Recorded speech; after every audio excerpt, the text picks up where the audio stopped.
Good morning, everyone, and I am feeling in a very loving mood today, all the way from Chicago. If you are new to me, if you have been rocking with me ever since the beginning, welcome to Feeling Is Not an Option. This morning, we are going over emotionally focused therapy.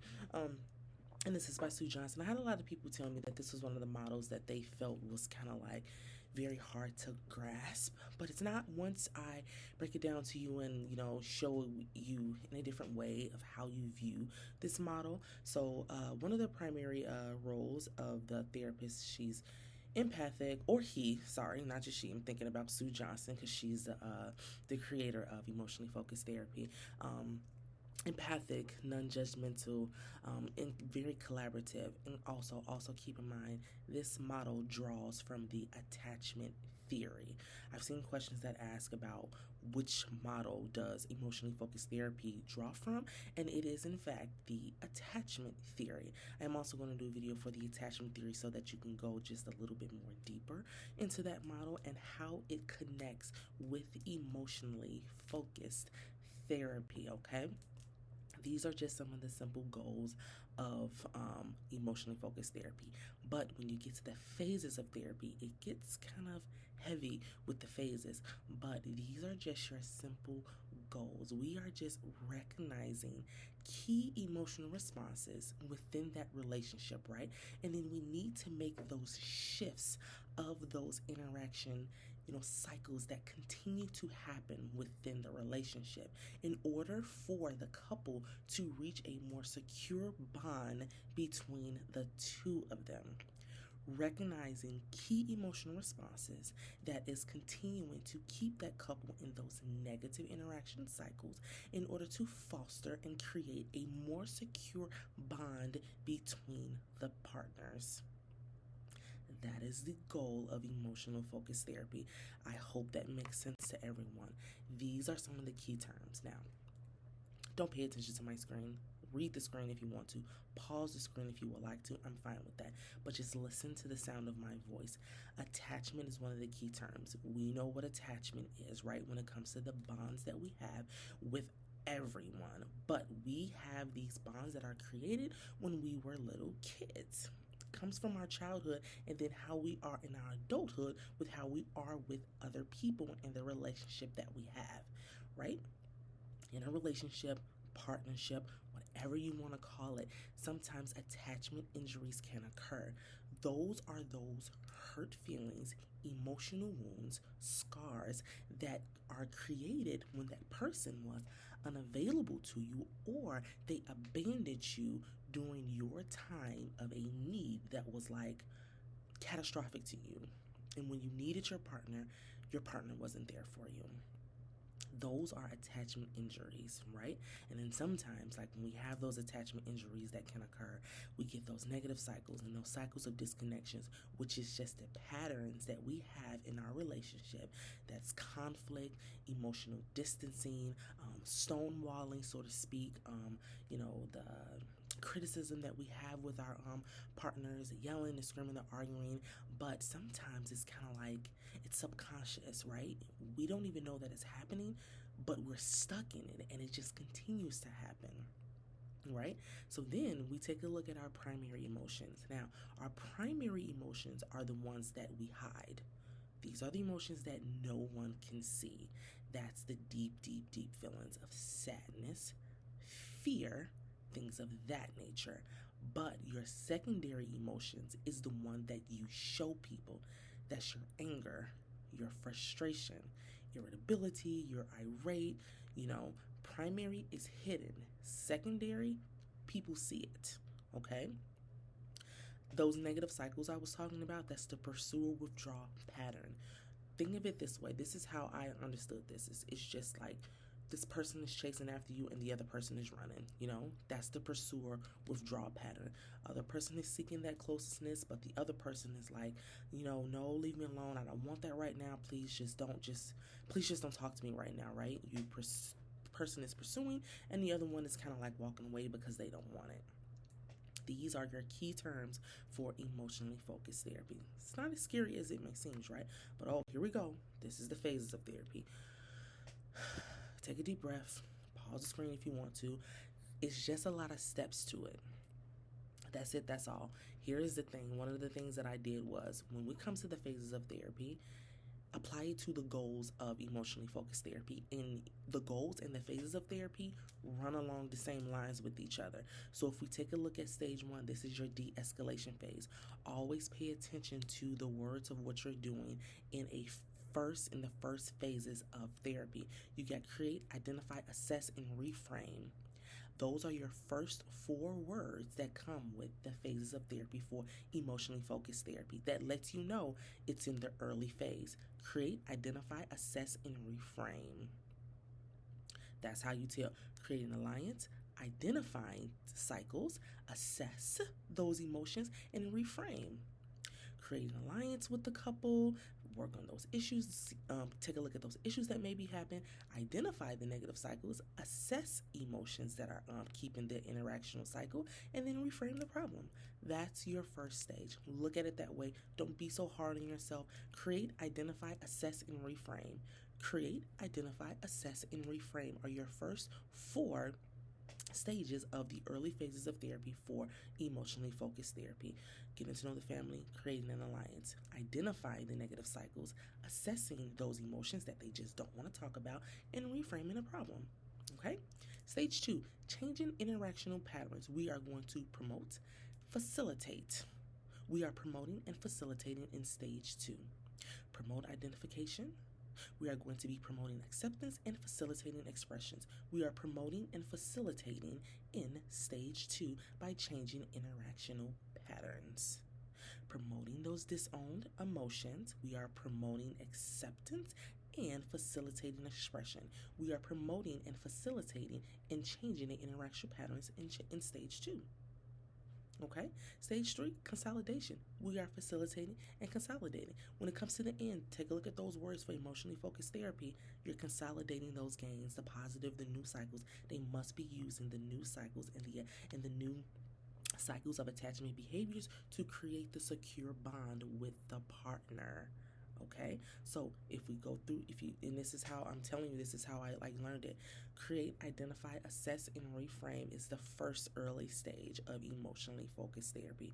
We are creating an alliance, right? We are identifying some of the negative interaction cycles. We are assessing the emotions, and then we are reframing the problem.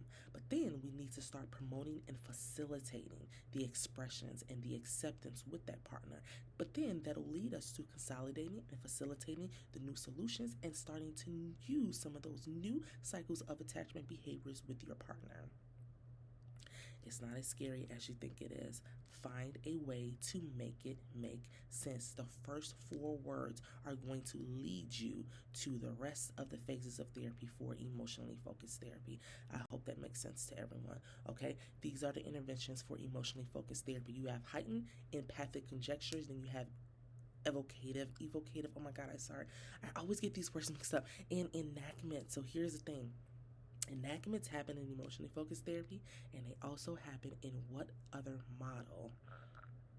I'm going to make that that's going to be a quiz question. Please comment your answer. An enactment is used in emotionally focused therapy, and also in what other model is an enactment used in? Leave me a comment with the answer, because I know that you guys know what this answer is, right? But an enactment in emotionally focused therapy is giving directions for the other partner to talk to the other partner while the therapist just sits there. This is the only model that does that. The only model that has the other partner talk to the other partner while the therapist sits there and just watch it, right? But then we have our the responding, that evocative responding, where we have those open-ended questions, right? So that we can get to know those primary emotions and how it is related to, and how they continue to engage with their spouse. What, when, and where, right? These are the primary emotions that the therapist is going to be trying to take a look at to see what's going on, right? Empathic conjectures. This is where you have those emotions, the rejection and the abandonment, that the partner is kind of like, oh, well, this is what's really going on with me, right? This is what's really going on, and I need people to know that, but they're afraid, right? It's the fears of letting someone know that this is what they are worried about, right? So then heightening, these is the therapist tracks and reflects on emotions, right? But I need this client to move from those secondary emotions, which is the ones that are what? The ones that people see, which is the ones that's out there, the anger, the irritation, and then we need to be trying to focus on the underlying ones, which is going to be your primary ones, right? That's the fear and that's the sadness. Heightening, empathic conjecture, enactments, and evocative responding are the interventions for emotionally focused therapy. Here it is. Now, this is another little thing, but I don't really think it's kind of like really big on it, but this is I can't remember what book or whatever book I found this from, but this is kind of like the validation model that the therapist uses, where the therapist is going to be intentionally repeating words and phrases that is going to highlight those primary emotions. They're going to use images. They're going to use concise phrases so that the partners understand what the therapist is talking about, as well as slow speech, soft and soothing tone of voice, and as well as the therapist is going to be using the client's words and phrases just to make sure that therapist understands and knows what exactly is going on, how each of the partner actually feels. So it says RISSSC, right? That's how you remember it. RISSIC is how you're going to remember this acronym. Feel free to get to know it, to get to understand it. I don't really think it's anything too much, but yes. So it's RISSSC for this acronym, right? Yeah, get to know it. See how you feel about looking at it or whatever. So this is how we are going to recognize emotionally focused therapy on the exam, right? And this is how you tell the difference from each and every one of them. So now you're getting a little bit of each model to tell the difference of. EFT is always going to be having to do with what? Attachment, bonds, deep emotional processing, vulnerability, safety, secure bonds when you have. So you'll be able to tell, like, oh, I know that's EFT because you know that solution focused brief therapy doesn't focus on deep emotions. Neither does structural, neither does narrative or Bowen. They don't focus on that kind of stuff. This is the model that you will see most of, like your deep emotional processing, right? Attachment, secure bonds, connections that you may have with your partner, negative interactional cycles that you'll have with your partner, the pursuer distance pattern that you'll have with your partner. You most likely will not see that in Bowen narrative structural or solution focused brief therapy, okay? And these are some of your exam tips, right? So when it comes to the vignette, pay attention to what the presenting problem is. You got a couple in distress, attachment injuries, major, and emotional disconnection. This lets you know that it's going to be EFT, right? The therapist stance, we talked about that. Non-judgmental, empathic, attuned, and very, very process-focused, right? View of the problem. It's going to, along the lines, be talking about negative emotional cycles. I've seen a lot of questions that focus on, like they'll say, a client and his partner is stuck in negative emotional cycles. What would the emotionally focused therapist do to help with that? Right? Attachment needs, vulnerability, primary emotions, emotional safety is your typical language for emotionally focused therapy. In your common interventions, that's heightened, enactments, not to be construed with the other model that I'm waiting for you guys' answer on, right? Okay, and then your example exam clues. Here it is. The therapist helped the couple expresses, some of those underlying emotions, or the therapist reframes the cycle, to create a new vulnerability, which is what? The last stage.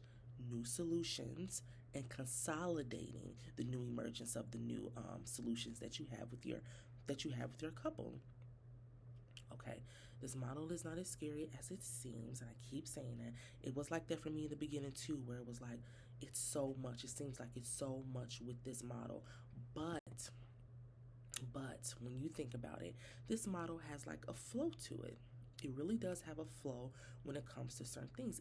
At least, even in the phases of therapy, how you know that it starts out from the beginning with the assessing, with the reframing, with the creating the alliance, and how it just flows with the facilitating and the promoting on down to consolidating when it comes to the phases, right? It has a flow to it.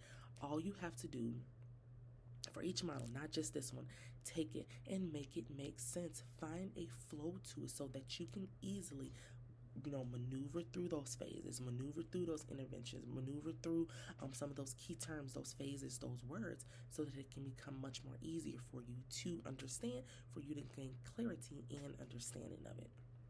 Now, if I had one song to go with this model, and I listened to it this morning, so I'm just going to say it, Whitney Houston's Saving All My Love for You is the song that I would match for emotionally focused therapy. Listen to the song today. It's a beautiful song. I love Saving All My Love by Whitney Houston. Listen to it today. I love it. But yes, there is another model that uses an enactment as an intervention. And which model is it? Leave me a comment, leave me a message, whatever the case may be. Alrighty, guys, I will see you all later.